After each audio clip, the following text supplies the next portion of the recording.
Habíamos terminado como una primera parte, habíamos hecho la introducción, habíamos dado el otro día iniciado una primera parte de lo que era el masoquismo y hablábamos cuando uno se siente especial. ¿Os acordáis?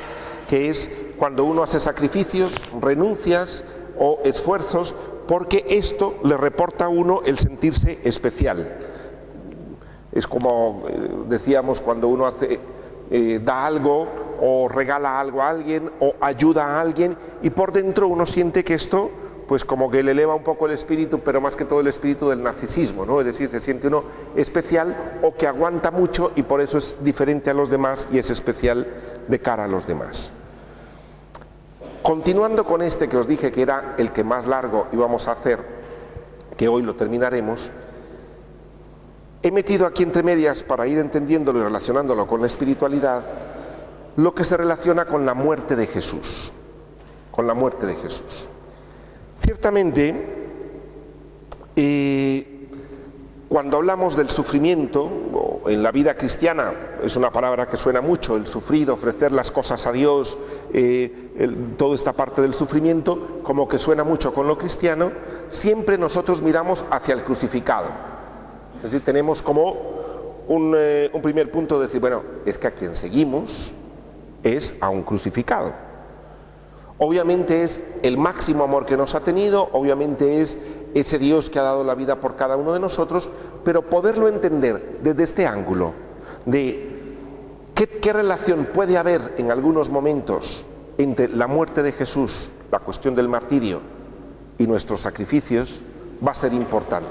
Porque a veces esto se ha trastocado y pensamos que a Dios le agrada que nosotros suframos, o que cuanto más sufra yo es más agradable a Dios, o que hay que ofrecer estos sacrificios y todo esto de cara a Dios, porque Dios, si uno disfruta mucho de esta vida, pues como que a Dios no le gusta.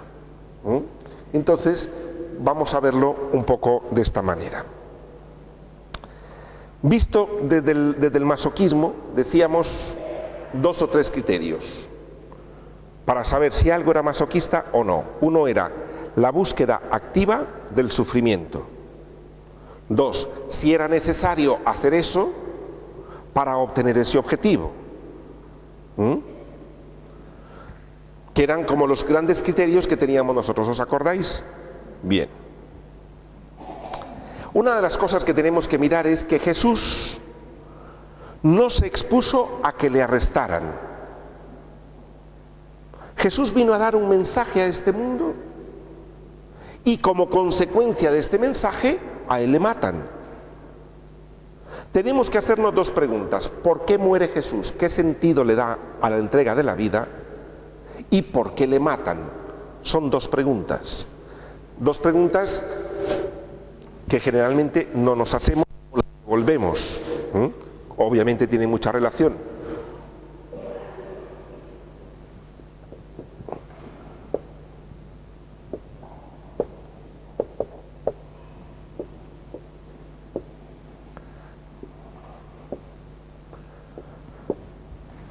¿Le matan y por qué muere?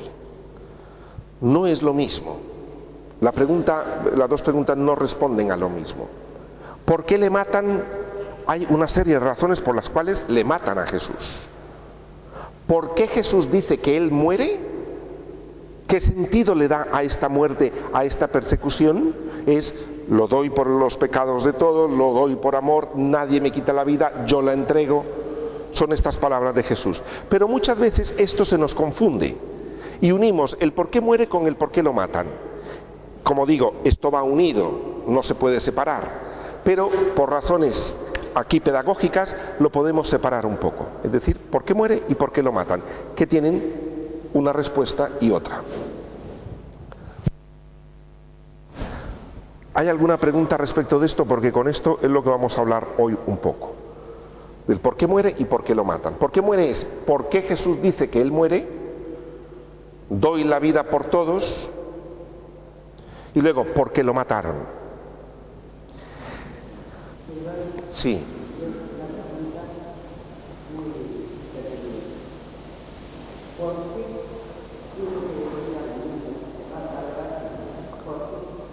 Vale.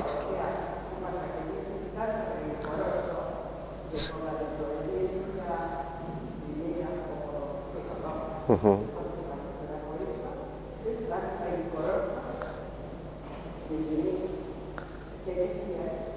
Vale, muy bien.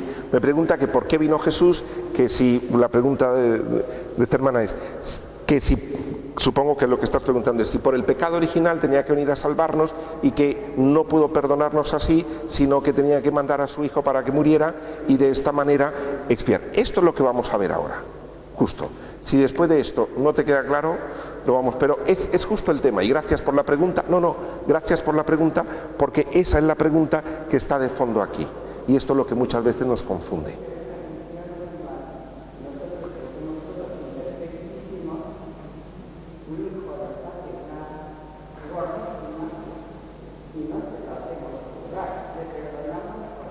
Exacto. Uh-huh. Sí. Bien. Entiendo perfectamente la pregunta. Dice, cuando uno hace algo, un hijo mío hace algo, yo le perdono porque sí, no espero que expíe para perdonarle. Y esto es lo que vamos a hablar. Justo las dos preguntas que has hecho son el tema de hoy. Sí, y te agradezco las preguntas porque a lo mejor, vistas así, nos ponen más en contexto. ¿Sí? Bien. Dejar claro que la muerte de Jesús es consecuencia de la misión encargada Padre, una misión que llegó hasta la muerte, pero no es la muerte en sí misma como una misión única. Es decir, Dios, partiendo de lo que decíamos anteriormente, ciertamente un pecado original, Dios hizo las cosas y vio Dios que era muy bueno, se malogran en el camino y envía a su Hijo, pero no porque no ha perdonado, sino precisamente porque ese perdón va en su Hijo. No se trata de que ese Dios fuera, como tú decías anteriormente, y que esto lo piensa mucha gente, de que Dios fuera un Dios rencoroso, un Dios sádico, que diciendo, vamos a ver, hasta que aquí alguien tiene que pagar el plato. Y entonces, para no cargarme al resto, pues me cargo a mi hijo y así ya quedo tranquilo. Eso es un Dios sádico. Eso no es lo que dice en sí la teología. Eso lo habla precisamente, que lo he leído en estos días también, Cantalamessa, que es el predicador de los papas, el Papa Francisco, Papa Juan Pablo II y Benedicto XVI, también es el predicador de la Casa Pontificia y precisamente hablaba de esto, es decir, Dios no es un Dios sádico, es decir, que ha mandado a su Hijo a matarlo para poder pagar el plato roto que fue hace siglos. Eso es una idea muy macabra, ¿ya? Que a veces se nos ha metido en la cabeza, a lo mejor también por unas explicaciones teológicas o históricas que luego, si hay momento, lo vemos. ¿Por qué? Porque lo que se hizo en su momento fue, San Anselmo lo que hizo fue poner en esta parte de la redención, coger la legislatura romana y decir prácticamente que la culpa, es decir, la expiación de la culpa, era de acuerdo a la dignidad del ofendido. ¿A quién se ofendió con el pecado original? A Dios. La dignidad es lo que ya no hay, vamos, es la máxima dignidad. Por tanto, lo ofende un hombre, ofende a Dios. Para poder expiar eso, claro, la expiación es de acuerdo a la dignidad del ofendido. Si el ofendido, la dignidad es eterna, la expiación debería ser eterna. No la puede pagar uno cualquiera, sino alguien que lo ofendió un hombre pero ofendió a Dios. Entonces, ¿quién puede pagar eso? Alguien que sea hombre y Dios. Pero ¿qué pasa?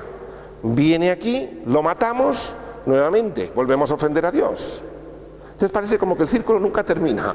Es decir, como nuevamente estamos en... Entonces se ha convertido y se ha visto de una manera que en realidad la teología lo que dice es: Dios envía a su Hijo a este mundo, lo envía a dar un mensaje de amor, del mayor amor. Lo que agrada al Padre de la muerte de su Hijo en la cruz no es el sufrimiento y el dolor. Lo que agrada, lo ve en la cruz diciendo, yo envié a este hijo mío a compartir un mensaje de amor y a decirle cómo llevarse entre todos y a dar testimonio para que aprender a vivir mejor, vino a los suyos, como dice el Evangelio de Juan, y no lo recibieron, y por ese mensaje dijo, esta es la verdad, si por esto me vais a matar, matadme, pero yo no me retracto, mi Dios es así, os guste o no, y eso es lo que le agrada al Padre. ¿Me explico? En la muerte eso es lo que le agrada al Padre, no es que lo envió para pagar un plato roto, dicho así, deprisa y corriendo y de mala manera. No es esto. Dios no es un Dios sádico. Es el Dios del amor, es el Dios de la ternura, es el Dios que se preocupa de que sea malo y dice, pues mira, yo me voy a hacer hombre, y en la encarnación de Dios, Dios se hace hombre uno como nosotros, contacta como nosotros, nos entiende como nosotros, y desde ahí da el mensaje, y vino a los suyos y los suyos no lo recibieron, por eso le matan. Y él, cuando ve que le van a matar y tal, da un sentido a su vida, y él traía el sentido a su vida. Un momento, me vais a matar, sí, pero yo doy la vida, a mí nadie me la quita, yo la voy a dar por todos, porque este mensaje es verdad, mi Padre es así, yo soy así, Dios es de esta manera. Más o menos queda un poco, lo vamos a ir viendo poco a poco. Si bien es cierto que hubo un clima de persecución en Jesús, como consecuencia de su misión, esa persecución no fue buscada en Jesús, no fue buscada. Desde el inicio, la persecución del niño. A Jesús lo persiguieron desde pequeñito, es decir, nace el niño y lo están persiguiendo. Curiosamente, Dios hace que huyan a Egipto, porque la persecución no es el fin, no es que le maten. ¿Me explico? Es dar el mensaje. Hay momentos donde la consecución de esto es el amor más grande, es decir, mira, no, yo por esto doy la vida, yo doy la vida por el mensaje de mi Padre, porque vosotros mismos estáis dentro del reino de Dios. Y el reino de mi Padre vale la pena dar la vida, porque va así. En la persecución se le pide un atestado de buena conducta. Se intenta desacreditar sus milagros con obras como obras del demonio. Se le pide un milagro de encargo para dirimirle más de cerca. Le hacen preguntas capciosas y le ponen en ridículo. Le obligan a tomar partido en temas espinosos. Le preguntan para que quede como enemigo del pueblo. Le expulsan de la sinagoga. Hay diversas tentativas de prenderlo. 2 intentos de apedrearlo. Se piensa con él. Su popularidad es un gran impedimento para que lo aprecien. Hay toda una persecución en contra de Jesús. Hasta aquí. Jesús, sabiendo todo esto y la misión de Dios que le había encomendado, no se deja intimidar por los demás y sigue su misión. Él es consecuente.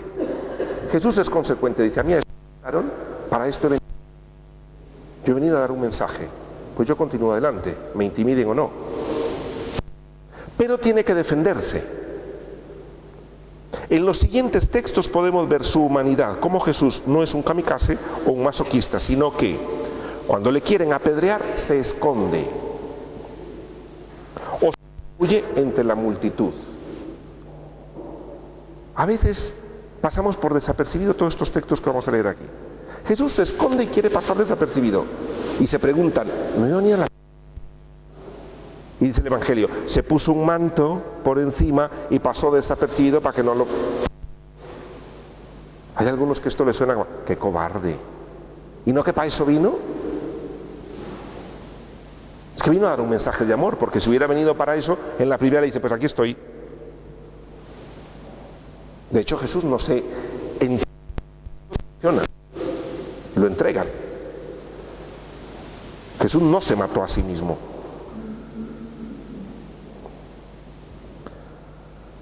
En una ocasión sube de incógnito a Jerusalén, Juan 7:10. En otra ocasión evita pasar por territorio de adversarios, Juan 4:1-3.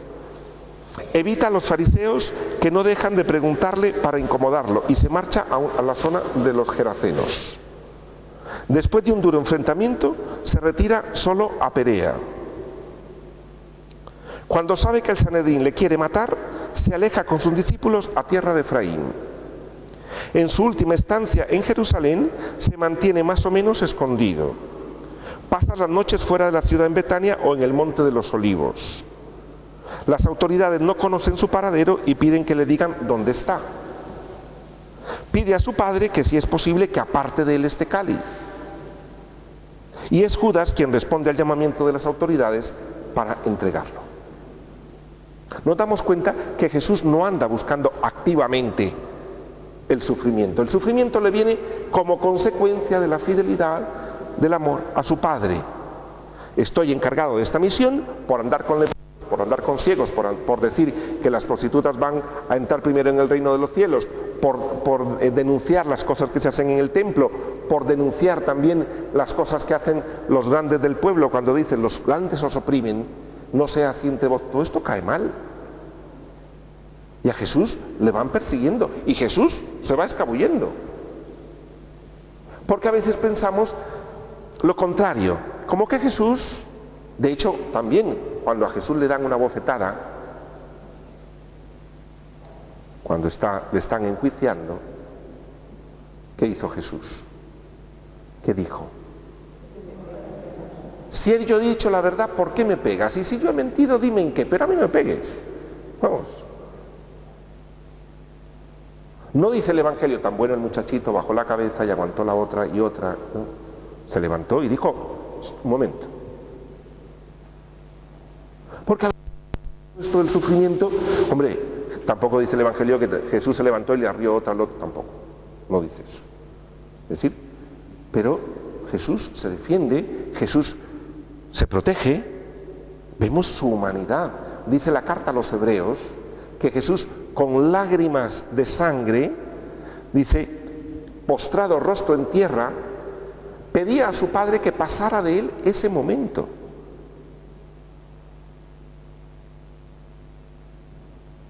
Entonces Jesús no disfrutaba de los momentos sabía que era consecuencia de la misión de llevar al pobre y al pecador, de llevar la buena noticia de que los ciegos ven, los cojos andan, los presos son liberados. Todo esto le acarreó consecuencias, pero no lo buscó objetivamente. ¿Mm?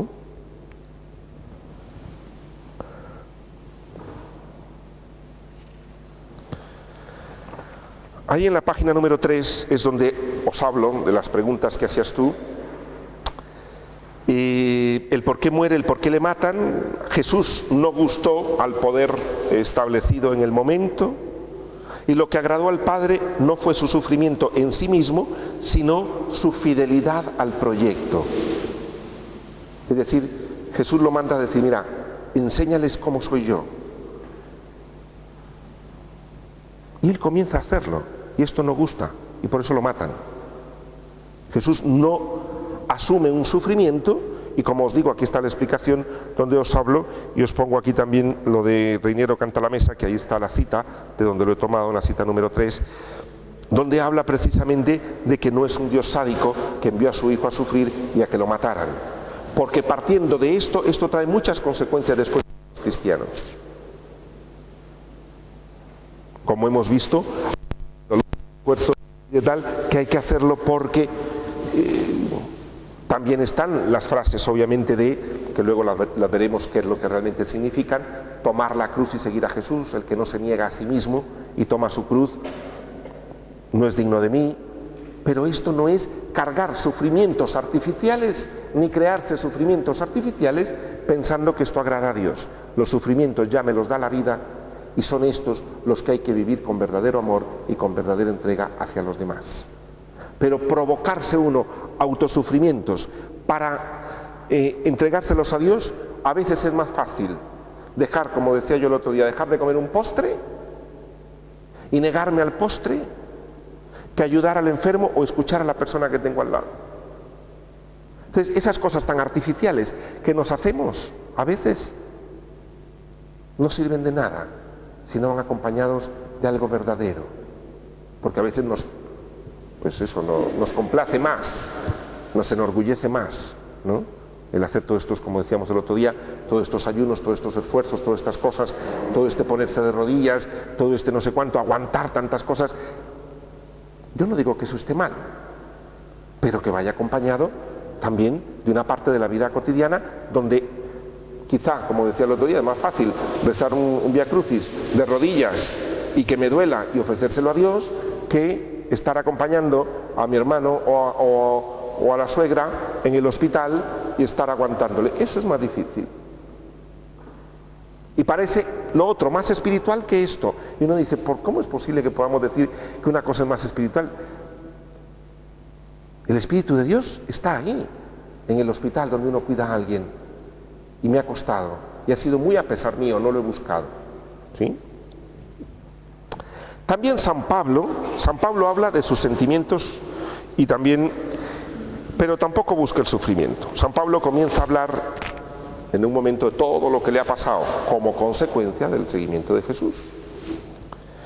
De los judíos 5 veces he recibido 40 azotes menos 1, 3 veces he ido azotado con varas, 1 vez apedreado, 3 veces he padecido naufragio, 1 noche y 1 día he estado como náufrago en alta mar, en caminos muchas veces, en peligros de ríos, peligros de ladrones, peligros de los de misma nación, peligros de los gentiles, peligros en la ciudad, peligros en el desierto, peligros en el mar, peligros en falsos hermanos, en trabajo y en fatiga, en muchos desvelos, en hambre y sed, en muchos ayunos, en frío y desnudez. Y además de otras cosas, lo que sobre mí se agolpa cada día, la preocupación por todas las iglesias. ¿Quién enferma si yo no enfermo? ¿A quién se le hace tropezar y yo no me indigno? Si es necesario gloriarse, me gloriaré de lo que es mi debilidad. Todo eso le ha pasado a San Pablo, por el seguimiento. Pero viene la otra parte, y dice San Pablo en este mismo texto: el Dios y Padre nuestro, Señor Jesucristo, quien es bendito por los siglos, sabe que no miento. En Damasco, el gobernador de la provincia, rey de Aretas, guardaba la ciudad de los damasenos para prenderme, y fui descolgado del muro en un canasto por una ventana y escapé de sus manos.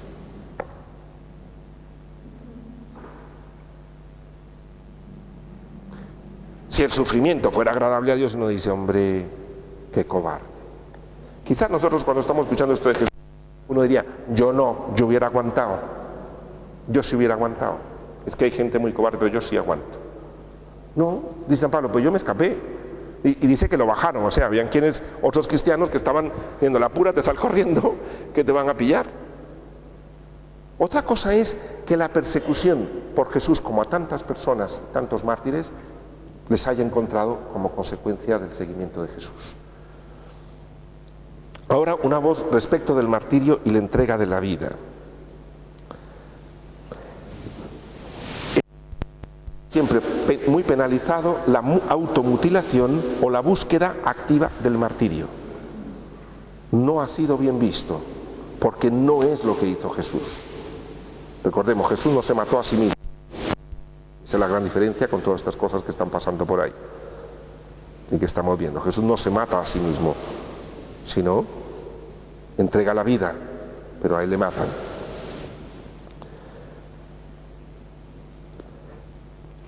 Os pongo aquí los textos: bienaventurados los perseguidos por causa de la justicia, porque de ellos es el reino de los cielos. Felices seréis cuando os insulten y os persigan por mi causa. También las palabras: si alguno quiere seguirme, niéguese a sí mismo, cargue con su cruz y que me siga. El que quiere salvar su vida la perderá, y el que la pierda por mí, por el Evangelio, la salvará.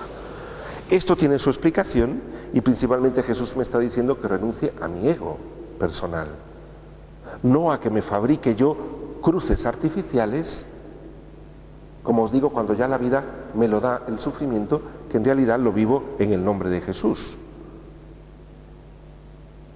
Una madre de familia que le toca lidiar con su hijo, a lo mejor está enfermo, o a lo mejor tiene otro problema, esa madre ahí tiene ya un sufrimiento. No es necesario, y como decía el otro día, una madre cuando lo hace de verdad ni siquiera se pone a pensar, ¿seré yo buena madre?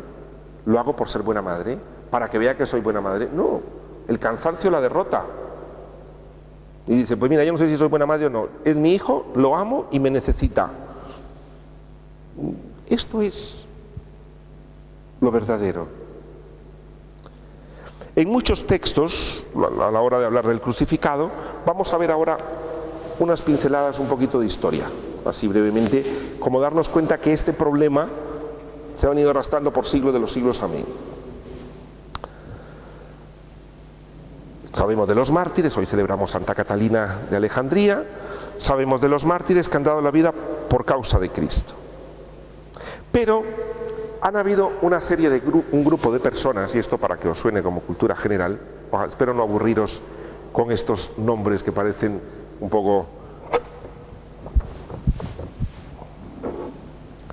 Estaban los... ahora los voy a explicar.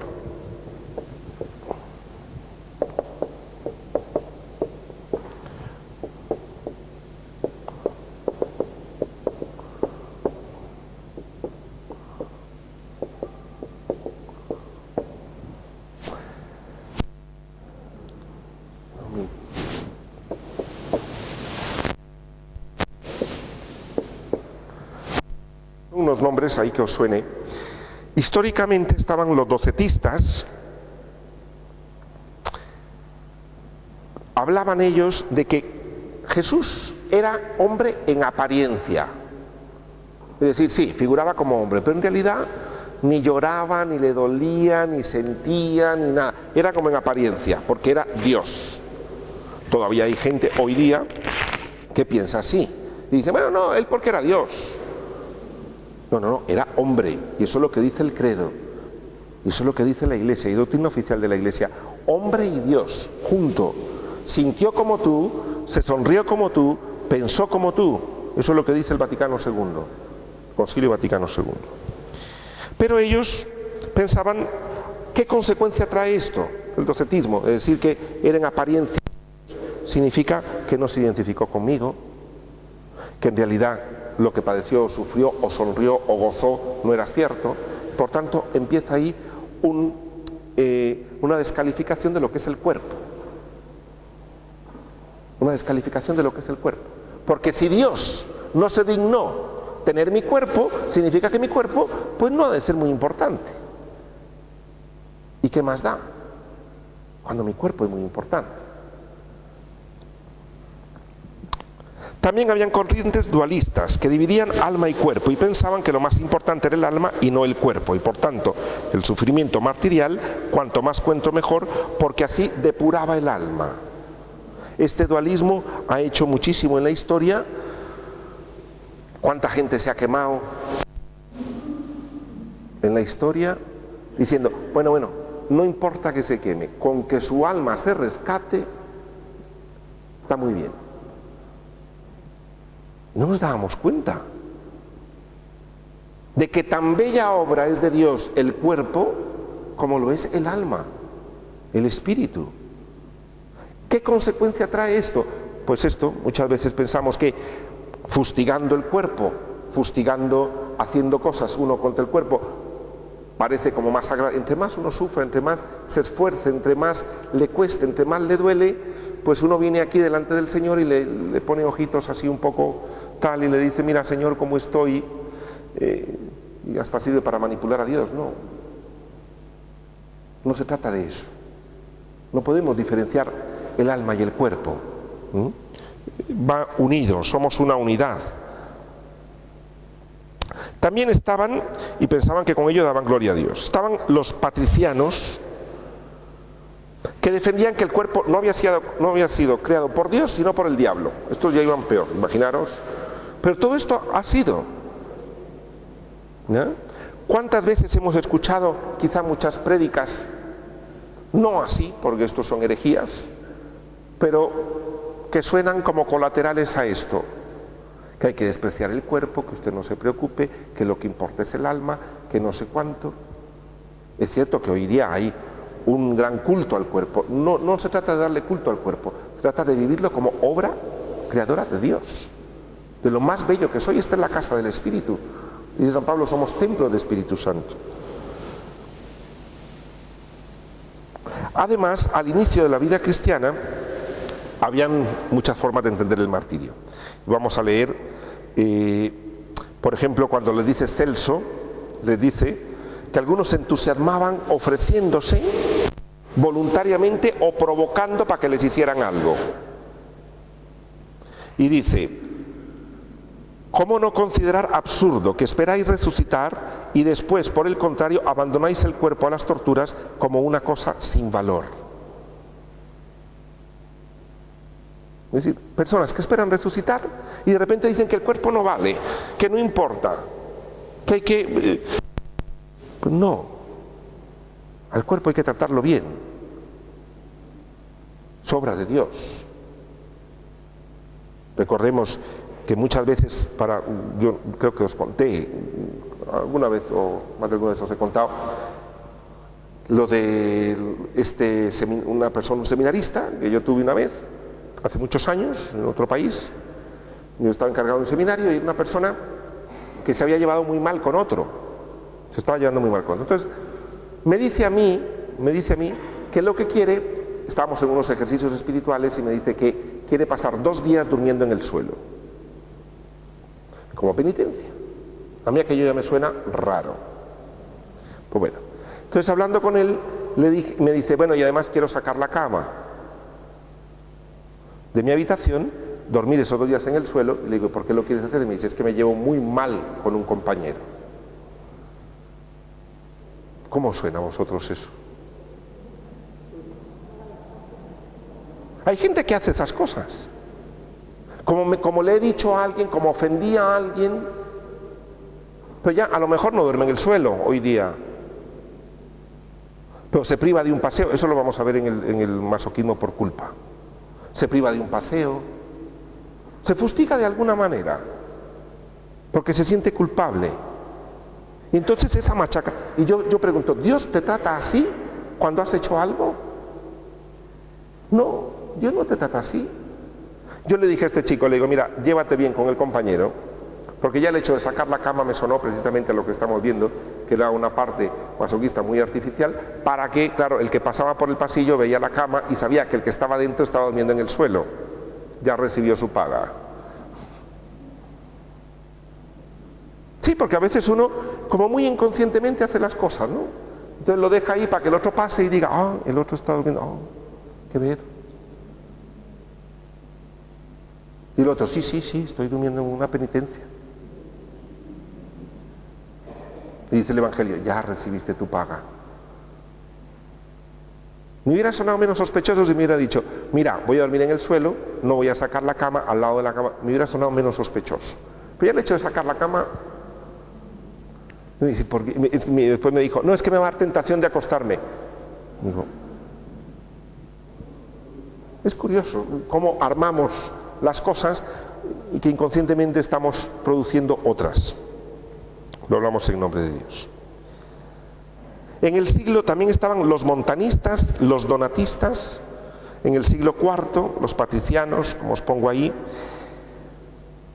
Desaconsejó la Iglesia siempre el martirio o la provocación. En el canon 60 del concilio de Elvira, a mediados del siglo II, aparece a propósito de Quinto, que era un cristiano que se ofrece voluntariamente, dice Policarpo: no alabamos a cuantos se entregan por propia iniciativa, no es esto lo que enseña el Evangelio. Y en el siglo II, Clemente de Alejandría dice: nosotros afirmamos que aquellos son asesinos y su muerte, aunque hayan sido sometidos a suplicio por orden de las autoridades, no es un martirio. Y Cipriano de Cartago, en una carta en el 258, estaos tranquilos, serenos, ninguno de los hermanos fomente desórdenes o se exponga voluntariamente a los paganos. Solo cuando se es arrestado y conducido ante los jueces se debe hablar. En todo esto, ¿por qué os estoy contando esta parte histórica? Porque esta es la raíz de todo el concepto que tenemos nosotros del sufrimiento cristiano, tanto lo de Jesús como del proceso de martirio. Porque ciertamente ha habido mucho sufrimiento en la Iglesia, mucha persecución. Ciertamente están estas frases del Evangelio, pero mal entendido conlleva a que tú, en el día a día, podamos hacer cosas que no gustan al Señor. San Agustín recuerda que durante la persecución de Diocleciano, el obispo de Cartago, Mensurio, decía: no había aprobado la conducta de aquellos que, sin ser detenidos, se habían presentado espontáneamente ante los perseguidores. Algunos incluso, por sentido de culpa, se daban para expiar su pecado y recibir el bautismo de sangre. Francisco ha pedido el cese del martirio. El martirio, después, como consecuencia del seguimiento de Jesús, obviamente es sangre de mártires, semilla de cristianos. Esta es una frase muy bella, pero no es buscarlo ni en ese momento. Dice también, la motivación cristiana es el amor, y dice Walter Casper, que tiene un libro muy bello sobre la misericordia que el Papa Francisco recomendó, dice: cuando no hay amor, ni siquiera el martirio. Ante la alabanza del amor, en el que Pablo prorrumpe en el 1 Corintios 13, este pasaje sobre el amor: si yo no tengo amor, de nada me sirve, ya puedo entregar yo los bienes a los pobres, si no tengo amor, de nada me sirve, ya puedo yo lengua de ángeles, si no tengo amor, de nada me sirve, ya puedo entregar mi cuerpo a las llamas, si no tengo amor, de nada me sirve. Dice, este pasaje es un alfilerazo crítico al entusiasmo exaltado. Pablo quiere introducir el unum necessarium del amor como correctiva del arrebato frenesí, es decir, de esos arrebatos que tenemos por hacer cosas, por entregarse uno, por creerse especial. No va por ahí. Todo esto resulta infecundo si no hay amor. Yo he visto gente que ha deseado o desea o no lo desea, pero cuando recibe un insulto se siente muy bien. O hay personas que, no sé si habéis visto esa reunión de, a veces no es cuestión de género, pero generalmente son señoras, también los hay señores, pero que se reúnen como a repasar los sufrimientos de la vida. Ese corro que se arma alrededor de un café y ¡ay! Y venga el dolor, y venga el dolor, y venga el dolor. Salen de la cafetería y miran a todos como diciendo, no han sufrido como nosotras. Nadie.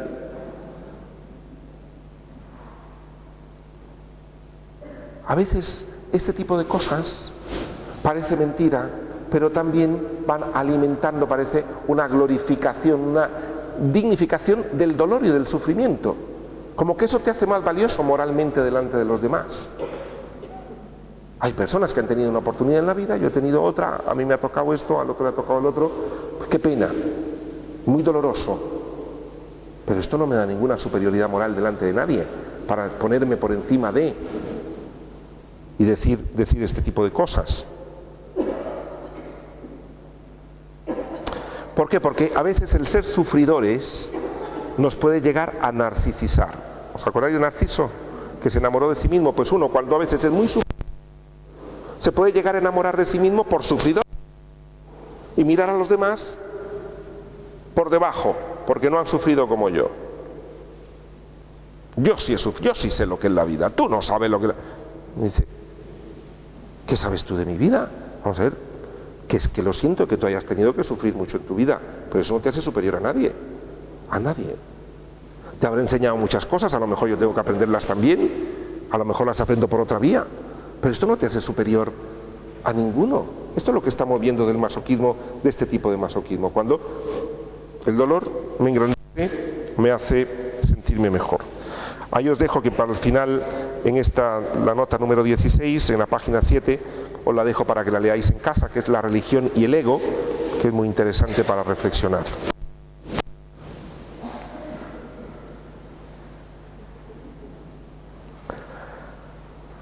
También hay personas que en sentirse muy especial, también hay ciertos grupos que pueden ser cristianos o sectas, que pueden ser muy rígidos, y hay gente que se siente elegida y especial por sentirse perteneciente a esos grupos que le exigen muchísimo. Ah, no, que va, en tu grupo no, bueno, en el mío es que nosotros hacemos unas cosas. Hay gente que se siente hasta elegida, casi como agradecida con ese grupo, porque le exigen y le machacan bastante, y con esto siente que pertenece a un grupo selecto de gente que aguanta y hace esas cosas. Supongo que conocéis ciertos grupos, incluso religiosos, donde Las personas hasta sienten mucho agradecimiento por pertenecer a este tipo de grupos, porque el grupo les representa, el grupo les da importancia. Pertenecer a este grupo tan fuerte, no, es que el grupo tuyo donde tú vas, no, nosotros somos de los de verdad, de los que se madruga a las 4 de la mañana.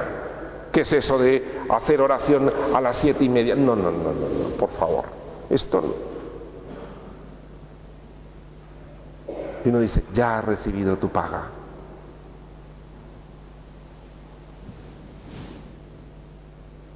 ¿Me explico? Este tipo de cosas que a veces lo vemos.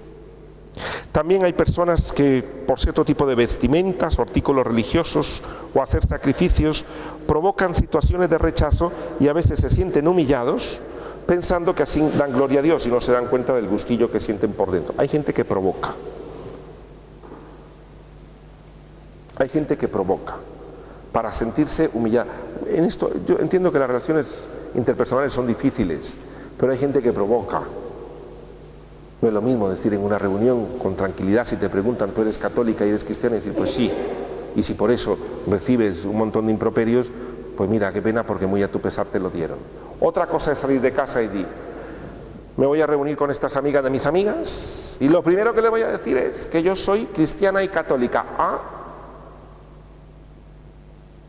Para recibir una serie de improperios, un baño de esto, salir de víctima, llegar a... Y uno dice, ya has recibido tu paga. Una cosa es normal, que a veces uno diga, mira, yo soy católico, soy cristiano, y encima recibe un montón de críticas y tal, muy lamentable, muy a mi pesar, he tenido que recibir esto, que lo siento. Eso no es masoquismo. Otra cosa es, hay personas que lo preparan también para sentirse también especiales. Hay personas incluso que, en otro ritmo de cosas, personas que están dándole vuelta a la cabeza a veces no sé si se lo contaba el otro día, ¿no? De que, a ver, yo cumplo años o mi santo es tal día y está pensando, a ver, rápido, quiénes me van a llamar y quiénes no. Y comienza a sufrir. Y comienza por dentro a decir, y si no me llama, ya me las desquitaré yo, ya veré yo lo que le digo. No se da cuenta de ese gustillo que está sintiendo de la venganza próxima. Y está deseando que no le llame. Porque encima me cae mal y tendré un pretexto para decirle que hay que ver. Hay gente así. Yo conocí a una persona que tenía en su mente nombre y apellido de las personas que habían ido precisamente al funeral de su madre. Y esto es real. Más vale que yo fui.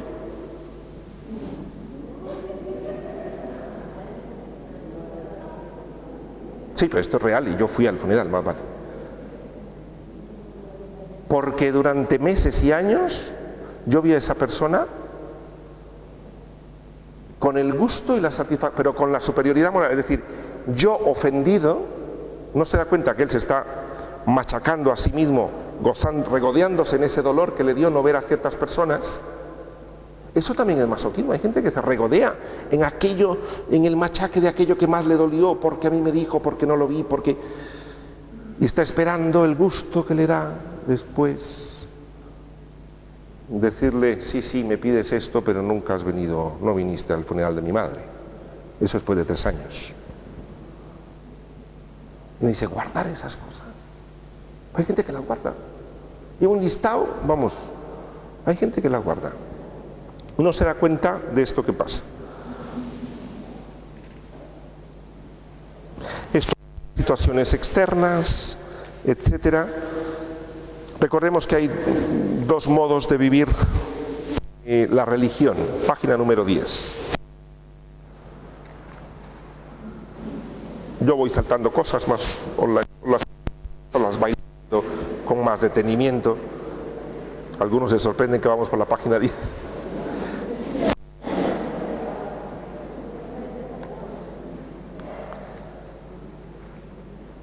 Dijo el Señor, ¿con quién puedo comparar los hombres de esta generación? ¿A quién se parecen? Se parecen a esos muchachos que están sentados en la plaza y se dicen entre ellos: les tocamos la flauta y ustedes no bailaron, entonamos cantos fúnebres y no lloraron. Pues llegó Juan Bautista, que no come ni bebe, y ustedes dicen: ha perdido la cabeza. Llegó el Hijo del Hombre, que come y bebe, y dicen: es un glotón, un borracho, amigo de publicanos y pecadores. Pero la sabiduría ha sido reconocida como justa por todos sus hijos, en el Evangelio de Lucas. Aquí hay dos modos de entender la religión: uno como Juan el Bautista y otro como al modo de Jesús, que aquí lo pone muy claro. El mismo Papa Francisco dice que a veces nosotros tenemos más cara de funeral cuando vivimos la religión que cara de fiesta, cuando Jesús propone un montón de fiestas en el Evangelio. A los pecadores propone banquetes, estaba en momentos de fiesta muchos, en momentos de dolor también, cuando tenía que llorar por el pueblo lloraba, pero también hacía fiesta. Podemos vivirlo o como Juan el Bautista, que vivía en el desierto, vivía de forma especial, comía como los pobres de la época, o vivirla al modo de Jesús, que vivía entre la gente, vestía una túnica muy valiosa, por cierto, iba a banquetes, a bodas sin reparo y convertía el agua en vino. A veces hemos querido ver más la religión y la espiritualidad de forma más cercana a Juan el Bautista que a la de Jesús mismo. A veces nos sacrificamos y pensamos como que Jesús solo pasó sacrificadísimo. Mire usted, Jesús fue a una boda, Jesús multiplicó el vino, Jesús hizo un desayuno en la playa para sus amigos, Jesús iba a casa de Marta y María a comer, Jesús se dejaba cuidar. Eso también hay que verlo. Esto no le quitaba, obviamente, la fuerza hacia el reino de Dios y servir a los pobres y desgastar su vida hacia todos, porque lo hacía todos los días. Y ese es el Jesús en el que nosotros creemos, en el que se desgastaba, se desvivía por estar con los demás, pero también había momentos donde se dejaba cuidar y donde él se cuidaba también.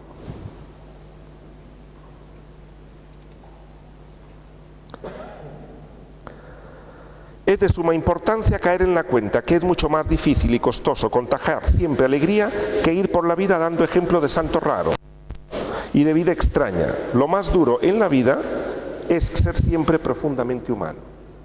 Ir de santo raro por ahí, de como con cara compungida, haciendo un montón de cosas extrañas y un montón de cosas raras y un montón de sacrificadores por ahí y un montón de cosas. Eso es más fácil que ir tan humanamente por la vida, repartiendo felicidad, gozo y amor, atendiendo el dolor que hay que atender y ser más normalito y más humano.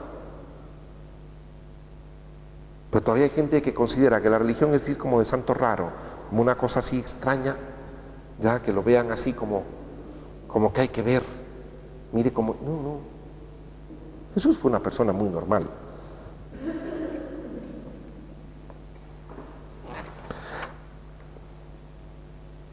Más o menos lo otro lo hemos ido mirando, a grosso modo.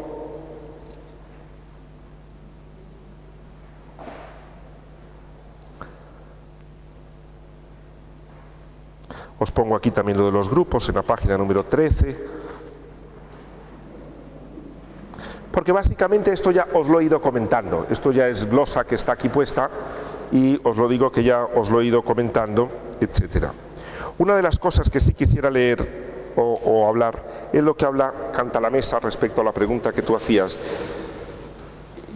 Respecto a la expiación, una cosa que sí es, recordemos, en Cristo Jesús, el expiar la falta no es una condición para que Dios me perdone.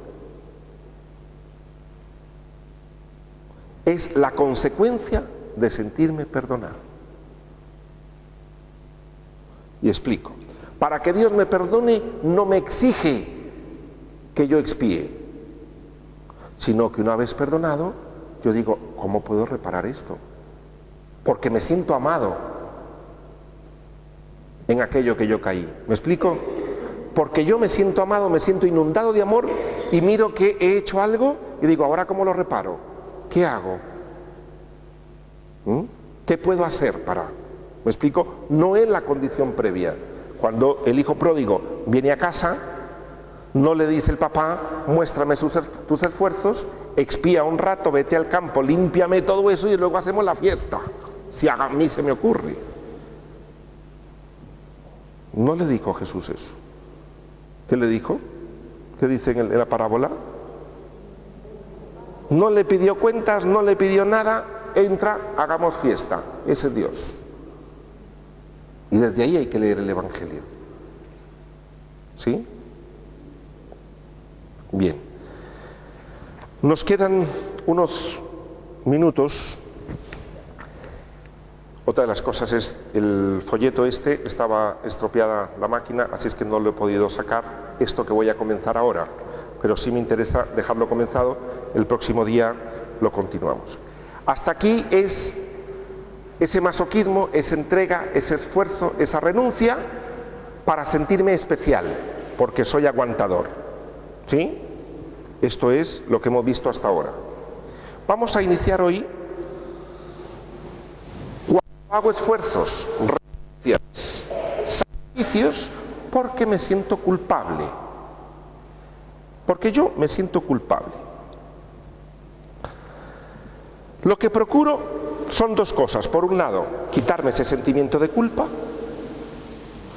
que puede ser porque a lo mejor hice algo en contra de alguien. O dos, porque a mí me va tan bien en la vida que me siento mal de cara a ti, que no te está yendo muy bien. Y hay gente de esto. Cuando a uno le va muy bien en la vida, ser feliz y decir que uno es feliz, a veces es difícil porque genera culpa en quien lo dice. Ah, a mí me va muy bien. Como que uno tiene reparo, porque uno no sabe cómo está la otra persona. Y si la otra persona te cuenta otra historia, o si en casa yo me di cuenta. Vamos a ver cómo la dificultad que tenemos a veces nosotros, o porque yo estoy gozando y otros no lo tienen, o porque yo he hecho daño a alguien. Estas son las dos cosas que puedo sentir culpa. ¿Por qué? Porque tenemos una voz interior que nos dice, has hecho mal, no debes decirlo, no debes gozar, tu hermana no fue de fiesta hoy, tú no puedes ir de fiesta tampoco, mi padre está enfermo, yo no puedo ir con mis amigas a tomar un café, ese tipo de cosas que si los demás están mal, yo no puedo estar bien, o creo que no puedo estar bien. Entonces me siento responsable de alguien por haberle ofendido quizá, o por el placer y me siento. Si no tiene los dotes, yo he visto personas, por ejemplo, que renuncian a herencias. Yo he visto hermanos, algún hermano que renuncia a la herencia porque ya él tiene, hombre, está bien si tiene mucho dinero, pero aún así le correspondía. Darle al otro no le iba a dar de más, pero renuncia a todo porque se siente muy culpable de que él sí pudo estudiar en la vida y los demás no. A lo mejor viven casi iguales, pero la culpabilidad que le queda, hay personas que reparten las herencias mal repartidas por culpa, y esto me imagino, supongo que conocéis algunos casos, personas que por culpa renuncian a este tipo de cosas porque tienen el juez interno dentro que les machaca con que no puedes disfrutar tanto tú porque hay quienes no han disfrutado en la vida. Y esto también, personas que han renunciado incluso a estudios, ¿ya? Una cosa es que yo renuncie, me tenga que quedar en casa cuidando a mamá para que mis hermanos se vayan a estudiar. Eso no es masoquismo. Si me ha tocado a mí, pues me ha tocado a mí, soy la mayor o la menor, todos se han casado, pues a mí me ha tocado, yo les he dicho, mira, ¿cuántos casos hay de esos? Muchísimos, y lo hacen con muchísima generosidad. Eso no es masoquismo. Pero también hay otros tantos de, no, ve tú, porque a lo mejor yo me siento más bonita, me siento más inteligente, me siento más no sé cuánto, me siento más guapo, más alto, más lo que sea, y entonces para no sentirme de cara a eso, pues ve tú. Y renuncio incluso a los estudios. Hay personas que yo he encontrado en la vida que se renuncia también por estudios. Aquí, como veis, no es por sentirse especial, sino es por culpa. Familias donde a lo mejor han tenido un niño enfermo o alguien que le ha costado Entonces los padres hacen que los demás hermanitos renuncien a todo para que el hermanito enfermo no se sienta mal. Una cosa es la solidaridad. Obviamente hay gente que puede ser un poco sádica y enrostrarle al otro y decirle vamos de fiesta. No, hay gente también así, ¿vale? No es hacer esto, pero poder disfrutar. Y esto en casas que han habido enfermos es muy lamentable, porque si ha nacido un niño enfermo, los demás, la actitud que tengan los papás les va a repercutir a los hermanos. Les va a hacer sentir que no tienen derecho. Cuando alguien sufre, no tiene derecho a disfrutar de nada. O cuando los papás han sacado adelante a la prole, a todos los hijos, con mucho esfuerzo, y los hijos ven que sus papás les ha costado muchísimo, también puede producir esto. Y encima, si los papás le dicen constantemente que hay que ver lo que le cuesta, y que por vosotros hago todo esto, y que encima vosotros estáis, y que si no os hubiera tenido, no hubieras tenido, eso genera una culpabilidad de que yo no puedo disfrutar, porque claro, solo ya mi existencia es una carga para el otro, solo ya el existir y el respirar es una carga para mi madre y mi padre, porque han sufrido horrores, porque nací yo. Y de estos encontramos casos muy duros de personas que han sufrido mucho precisamente por esto, cuando no han visto también, por ejemplo, a los papás disfrutar. Una cosa que ayuda mucho, yo a Dios gracias a mis padres los vi disfrutar mucho, de sonreír, de disfrutar en el comer, de disfrutar aunque sea un viaje que era al pueblo de al lado o al parque, pero disfrutar de la vida en medio de la escasez, porque no hace falta que tener mucho dinero, pero que los padres disfrutan, saben gozar, saben abrir una lata de Coca-Cola o un buen vino, saben disfrutar de la vida en medio de las cosas. Eso ayuda a los niños a aprender a disfrutar. Pero cuando, aunque hay escasez, porque no significa que uno tenga que vivir en abundancia, pero hay gente muy pobre, yo he vivido en países muy pobres, por ejemplo en Nicaragua, donde la gente disfruta con una magdalena y media Coca-Cola para 6 personas, y aquello es una fiesta impresionante. O sea, no es la escasez o la abundancia, sino es la actitud con que se afrontan estas cosas. Y en las casas también a veces se pueden afrontar. Esto genera culpa. No puedo gastar, no puedo disfrutar, no puedo no sé cuánto, es solo mi existencia. Si yo disfruto el otro se va a sentir mal, es por mi culpa que no tiene. Y genera una carga muy grande en la vida. Cargas muy grandes en la vida de esto, ¿no? A lo mejor también por decir un no. Hay personas que después de decir no a alguien se sienten culpables. ¿Y qué hacen? Ay, no, tan mal, es que le dije que no, es que no sé cuánto, y comienzan tan... Y luego a lo mejor a esa persona, yo iba a ir al cine, pero como le había dicho que no, y a lo mejor con razón le dije que no, pero a lo mejor le digo, mira, yo iba a ir ve tú, ¿quieres ir tú al cine? Y lo reparo de esta forma.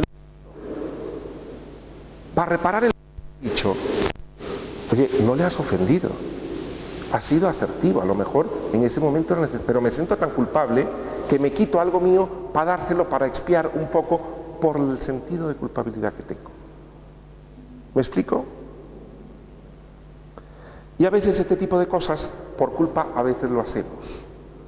Vamos a ver después, poco a poco, también cómo esto influye, de dónde viene también, y bueno, ya os dije un poco a nivel familiar, vamos a ver lo que influye también a nivel espiritual en la relación con Dios, ¿ya? Y obviamente a nivel humano. Bueno, lo dejo aquí, el próximo día os doy el folleto, pero ya esto está introducido. Bien.